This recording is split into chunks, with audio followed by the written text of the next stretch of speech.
নমস্কার, আপনারা দেখছেন নিউজ বিনাই বাংলা। আমি স্বাতি রয়েছি আপনাদের সঙ্গে। ভারী বৃষ্টির পূর্বাভাস উত্তরবঙ্গে। গত কয়েকদিন থেকে একটানা বৃষ্টি হয়ে চলেছে জলপাইগুড়িতে।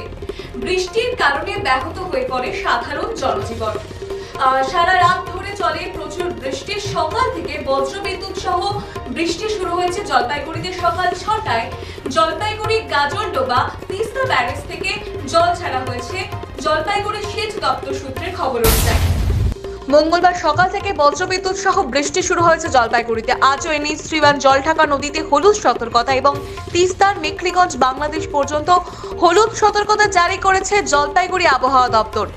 জলপাইগুড়ি তিস্তা জলঢাকা ডুডুয়া সহ জেলার বিভিন্ন নদীগুলি জলে ফেঁপে ফুলে উঠেছে। স্বাভাবিকভাবে চিন্তার ভাঁজ নদী পাড়ের বাসিন্দাদের।